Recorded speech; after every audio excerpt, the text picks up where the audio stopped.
കൂടുതൽ വാർത്തകളും വീഡിയോകളും കാണാൻ ഈ ചാനൽ സബ്സ്ക്രൈബ് ചെയ്യുക. കൂടെ ബെൽ ബട്ടൺ അമർത്തുക. നമസ്കാരം.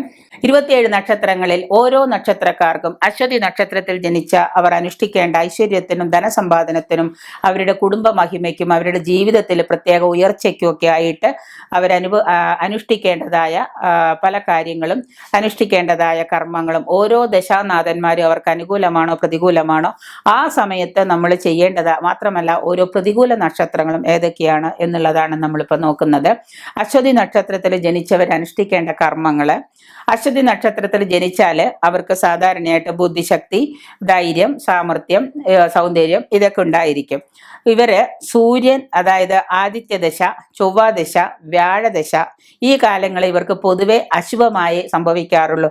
അതായത് ഈ അശ്വതി നക്ഷത്രത്തിൽ ജനിച്ചവർക്ക് ആദിത്യദശ വളരെ മോശമായിരിക്കും, കുജദശയും മോശമായിരിക്കും, വ്യാഴം അത്ര ഗുണം കൊണ്ടു തരുന്നതല്ല. അപ്പോൾ ഈ 3 ദശയും ദോഷമാണ് എന്നുള്ളത് കൊണ്ട് തന്നെ ഈ ദശ വരുന്ന കാലത്തിൽ ഈ അശ്വതി നക്ഷത്രക്കാർ എന്താ ചെയ്യേണ്ടതെന്ന് വെച്ച് കഴിഞ്ഞാൽ ആ ദശാകാലം തുടങ്ങുന്ന സമയത്തിന് മുമ്പ് ആ ദശയ്ക്ക് വേണ്ട ആ ദശാനാഥന്മാർ അനുകൂലമാവാനുള്ള വഴിപാടുകളോ അതിന്റെ കർമ്മങ്ങളോ ഒക്കെ അനുഷ്ഠിച്ചു കഴിഞ്ഞാൽ ഈ ദുരിതങ്ങളെ നമുക്ക് മാറ്റിയെടുക്കാൻ സാധിക്കും.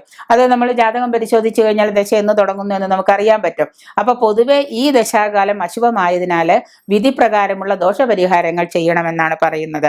ഈ നക്ഷത്രക്കാര് ഗണപതിയെ ഭജിക്കുന്നത്, അശ്വതി നക്ഷത്രത്തിലുള്ള നക്ഷത്രക്കാര് ഗണപതിയെ ഭജിക്കുന്നത് ഉത്തമമാണ്. ഗണപതി പക്കപ്പിറന്നാളുകളിൽ ഗണപതി ഹോമം ചെയ്യുക, ഗണപതി മന്ത്രങ്ങൾ ജപിക്കാം, ഗണപതിയെ എപ്പോഴും ഉപാസിക്കുക, ഇതൊക്കെ ചെയ്യുന്നത് വളരെ നല്ല. ഓരോ ദേവതോപാസനകളും നമ്മൾ പറഞ്ഞിട്ടുണ്ട്. അത് കൂടാതെ ഗണപതിയെ ഭജിക്കുന്നതും നല്ലതാണ്. ജന്മനക്ഷത്രം പക്കപ്പിറന്നാൾ തോറും ഒരു ഗണപതി ഹോമം ചെയ്യുക, ഗണപതിക്ക് ഒരു നാളികേരം ഉടയ്ക്കുക, ഇങ്ങനെയൊക്കെ നിങ്ങൾ ചെയ്യുന്നത് വളരെ ഐശ്വര്യപ്രദം തന്നെയാണ്. മാത്രമല്ല കേതു പ്രീതികരമായ മന്ത്രങ്ങളും സ്തോത്രങ്ങളും ഇവർ ജപിക്കുന്നത് നന്നായിരിക്കും. കാരണം കേതു ഇവർക്ക് ദോഷത്തിലാണെന്നും ശിഷ്ടദശ കേതുവിൽ ജനനമായതുകൊണ്ടും ഇങ്ങനെ ജപിക്കുന്നത് കേതു പ്രീതികരമായ ജപങ്ങൾ ഉപയോഗിക്കുന്നത് നന്നായിരിക്കും. രാശ്യാധിപനായ കുജനെ ഇവര് പ്രീതിപ്പെടുത്താം. രാശ്യാധിപനായ കുജനെ പ്രീതിപ്പെടുത്തിയിട്ട്, കുജൻ എന്ന് പറയുമ്പോൾ ചൊവ്വയാണ്, ചൊവ്വയെ പ്രീതിപ്പെടുത്താനുള്ള കർമ്മങ്ങളും അനുഷ്ഠിക്കുക. ചൊവ്വാഴ്ച ദിവസം ഉപവാസം എടുത്താൽ മതി, അല്ലെങ്കിൽ ചൊവ്വാഴ്ച ദിവസം വ്രതം എടുത്താൽ മതി, ചൊവ്വാഴ്ച ദിവസം സുബ്രഹ്മണ്യന്റെ അമ്പലത്തിൽ പോയാൽ മതി. ചൊവ്വാഴ്ചയും അശ്വതിയും നക്ഷത്രവും ചേർന്ന് വരുന്ന ദിവസം ചൊവ്വാഴ്ച അന്ന് അശ്വതി ആയിരിക്കണം.